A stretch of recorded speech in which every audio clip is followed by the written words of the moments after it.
তোমার যেটা ভালো লাগে, মেধা যেখানে আছে মনে করো, সেইটাকে আইডেন্টিফাই করা, সেটাকে আইডেন্টিফাই করে সেইটার উপরে সামনে রেখে টার্গেট রেখে আশেপাশে গিয়েও শিখতে হবে। খালি একটা জিনিস ফোকাস করলে হবে না।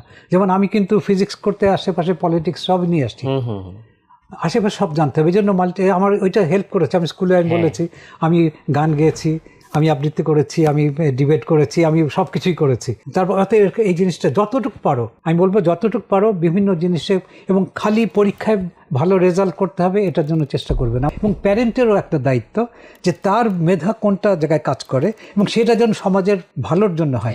এমন যদি হয় যে আমার মেধাটা এমন হয়ে আছে যেটা সমাজের ভালো করছে না, সেটা বাবা মা গাইড করতে হয়, তাই না?